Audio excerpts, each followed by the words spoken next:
Assalamualaikum warahmatullahi wabarakatuh. Waalaikumsalam warahmatullahi wabarakatuh. Apa kabar semuanya? Baik. Alhamdulillah. Ya, jadi sebelum kita memulai pelajaran pada pagi hari ini, ya kita berdoa lebih dulu supaya pembelajaran pada hari ini menjadi pembelajaran yang bermanfaat dan berkah. Ya, siapa kira-kira yang mau memimpin doanya? Kira-kira siapa? Ya, Ramadhani. Ya, coba dipimpin, silakan dicoba. Doanya pada hari ini. Sebelum kita memulai pada pelajaran hari ini, langkah baiknya kita berdoa dimulai. Bismillahirrahmanirrahim. Raditu billahi rabba wa bil islami dina wa bil muhammadin nabiyya wa rasula. Rabbi zidni ilma warzuqni fahma. Amin ya rabbal alamin. Ya, sebelum mulai pembelajaran, siapa yang hari ini tidak hadir? Tidak ada, Pak. Ada hadir semuanya ya? Ya. Alhamdulillah. Oke. Ya, jadi pembelajaran pada hari ini adalah tentang mendalami peran aktivitas sholat sebagai penjagaan diri dari keburukan. Ya, jadi kita tahu sholat itu adalah merupakan daripada rukun Islam yang kedua. Karena rukun Islam itu ada 5. Pertama syahadat, kedua sholat, yang ketiga puasa, yang keempat zakat, yang kelima haji bagi yang mampu. Jadi beda ya, yang rukun yang lain kalau haji bagi yang mampu. Nah, jadi setelah kita mengucapkan syahadat, nah rukun kedua sebagai kita orang muslim ya, belajar muslim ya, melaksanakan sholat. Kalau secara bahasa apa artinya? Nah, kalau secara istilah sholat itu adalah yang dimulai dengan takbir dan diakhiri dengan salam. Banyak bacaan-bacaan di dalam sholat itu. Makanya kalau kita mendalami lebih dalam lagi tentang sholat, itu di dalam situ ada beberapa bagian ya. Nah, di antaranya rukun sholat, sunnahnya sholat, makruhnya di dalam sholat, yang keempat yang membatalkan sholat. Kalau rukun sholat di antaranya ya niat.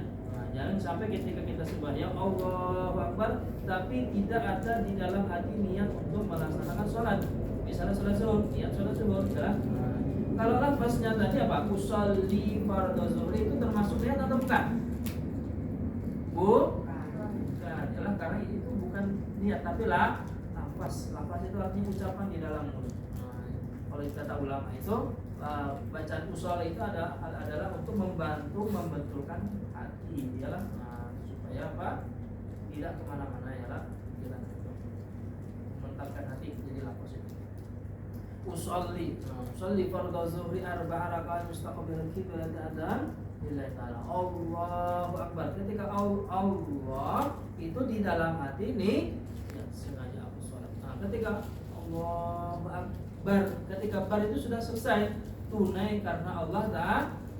Makanya jangan sampai terkejut ialah ketika kalian sholat dimanapun, di masjid ataupun di musola atau dimanapun, ketika di samping kalian, jamaah kalian di sok makmum ada yang takbirnya tuh Allah benar, betul ya lah. Nah itu jangan ibaratnya heran. Itu artinya orang itu sedang membetul ini. Ya, di dalam sholat adalah makan. Tidak ada ya lah. Nah itu ada hubungannya. Jadi ketika sholat tidak boleh makan, tidak boleh minum. Artinya di dalam sholat itu Pak ada puasa. Kemudian yang keempat apa? Zakat itu kalau secara bahasa artinya bersih, suci. Nah, ketika kita sembahyang harus dalam keadaan bersih daripada hadas besar maupun hadas kecil. Kemudian yang kelima haji. Haji itu kalau kita sholat menghadap kemana? Ke kiblat. Nah itu otomatis kita menghadap kiblat ya. Jadi ketika kita seorang itu melaksanakan sholat, otomatis melaksanakan semua daripada rukun Islam. Itu luar biasa ya sholat. Kemudian sholat itu mencegah ya daripada perbuatan keji dan mungkar ya lah. Nah itu perbuatan keji yang kada baik ya lah, berkata kasar ya lah, apa lagi? Mengumpat, menghibah, mengerumpi ya segala macam ya lah. Nah itu insya Allah terjaga apabila kita melaksanakan sholat secara ya. Makanya dalam sholat pun kita harus ada namanya konsentrasi. Kalau dalam bahasa kitab itu namanya khusyuk. Khusyuk itu tidak ada pikiran kemana-mana, fokus di dalam sembahyang. Artinya memperhatikan gerakan sembahyang. Kalau orang yang ada khusyuk itu sembahyang biasanya apa? Misalnya sholat zuhur ya lah, kadang ingat lagi berapa rukunnya, sampai 5 gitu lah, sampai 6. Nah, itu. Terus gimana itu hukumnya? Kalau misalnya sampai 4 nih, rakaat keempat ragu-ragu ya lah, aku ini sembahyang zuhur kah? Sudah apa? Sembahyang zuhur ini sudah 4 kan enggak kah? Kalau ragu-ragu gimana? Menambah ya lah, ditambah sembahyang. Misalnya kita sudah yakin nih apa? Melaksanakannya tuh sholat zuhur 4 rakaat, tapi di dalam sembahyang tadi ada timbul keraguan-raguan. Sholat zuhurnya di 3 atau 4, maka ditambah menjadi 1 rakaat, kemudian salam. Nah itu ya, apabila kita ragu al yakin la yuzalu bisyak ya. Jadi keyakinan itu tidak bisa dihilangkan dengan keraguan. Kemudian ya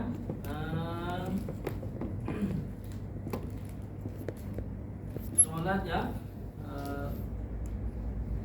penting ya, jangan sampai ditinggalkan ya.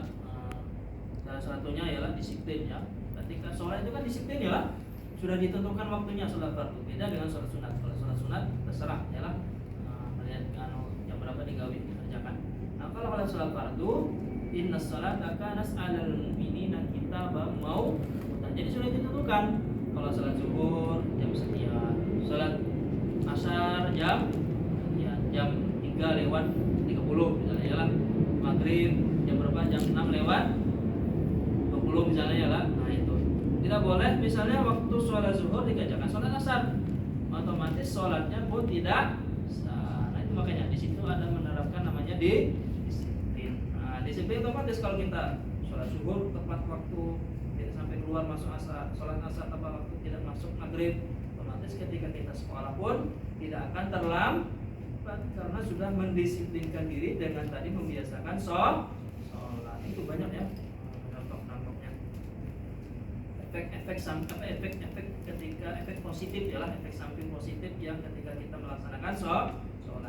Kemudian ini ada sedikit ya video pembelajaran tentang sholat ya lah, ada kaitannya.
Nah ini contoh salah satu bacaan daripada di dalam sholat. Kira-kira bacaan Fatihah itu termasuk rukun atau sunnah? Termasuk rukun ya. Jangan sampai ketika kita sembahyang tidak membaca Al-Fatihah ya. Nah ini lanjut lagi. Sujud ya. Bisa diikuti tuh? Subhana rabbiyal iya.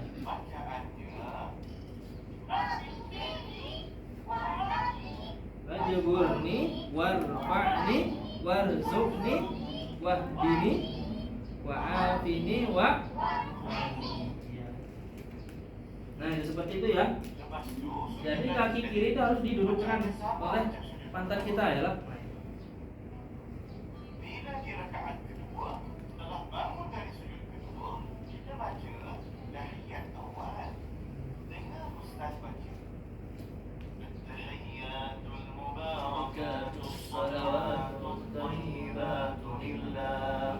Assalamu alayka ayyuhan nabiyyu wa rahmatullahi wa barakatuh.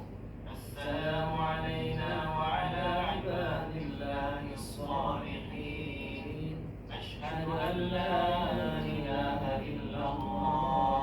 ketika asyhadu an la ilaha illallah. Ketika illallah dari diangkat. Allahumma salli ala Muhammad. Kemudian bangun. Boleh pakai sayyidina ataupun tidak pakai sayyidina. Dan baca tahiyat akhir. Baca.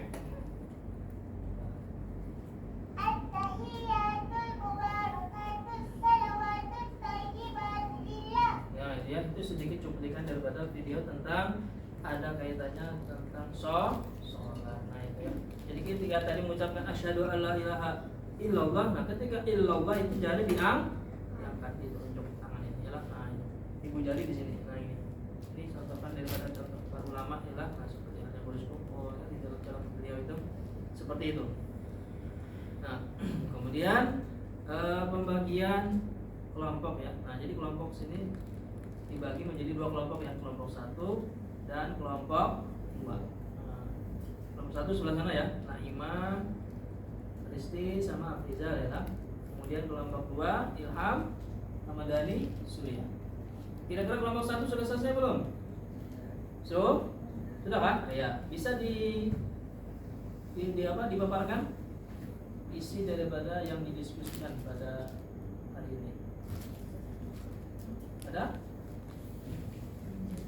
Baca silakan. Ya, siapa yang membaca? Yang bertunjuk-tunjuk. Perwakilan. Ya, baca. Hasil diskusinya gimana? Yang sudah didiskusikan. Nah, ini bahas di sini adalah pentingnya sholat dan akhlak mulia. Ini kelompok 1 ya lah. Nah, itu.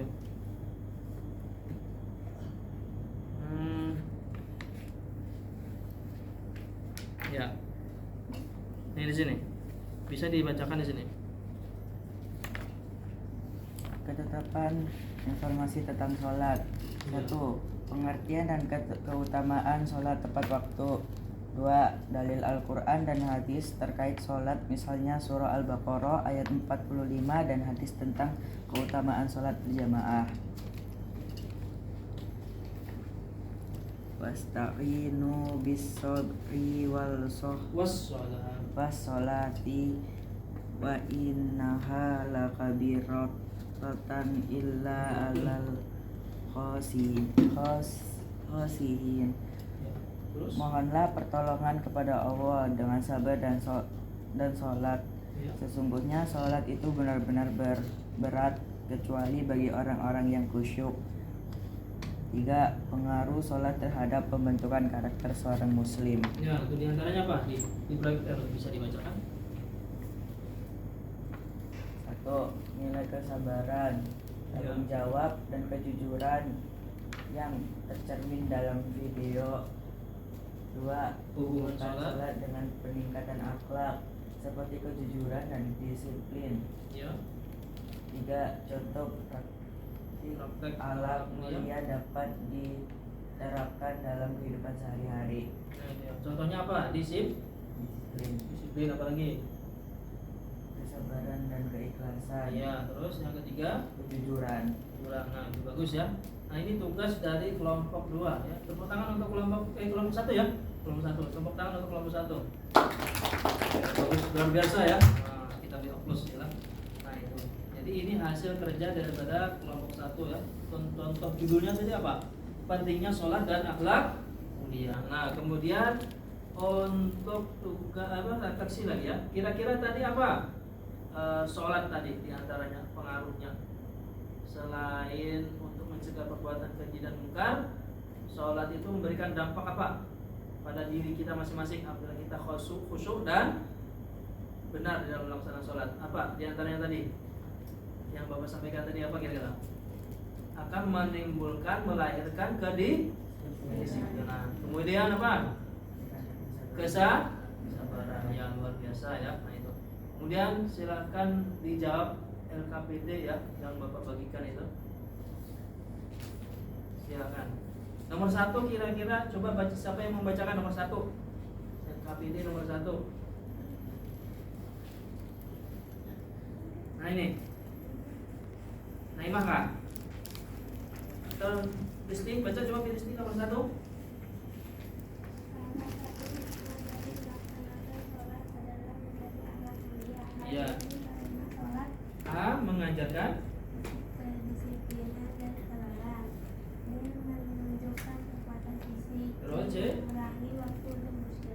D. D mengutamakan duniawi dibandingkan akhirat. Nah, kira-kira yang mana jawabannya yang jujur, yang benar?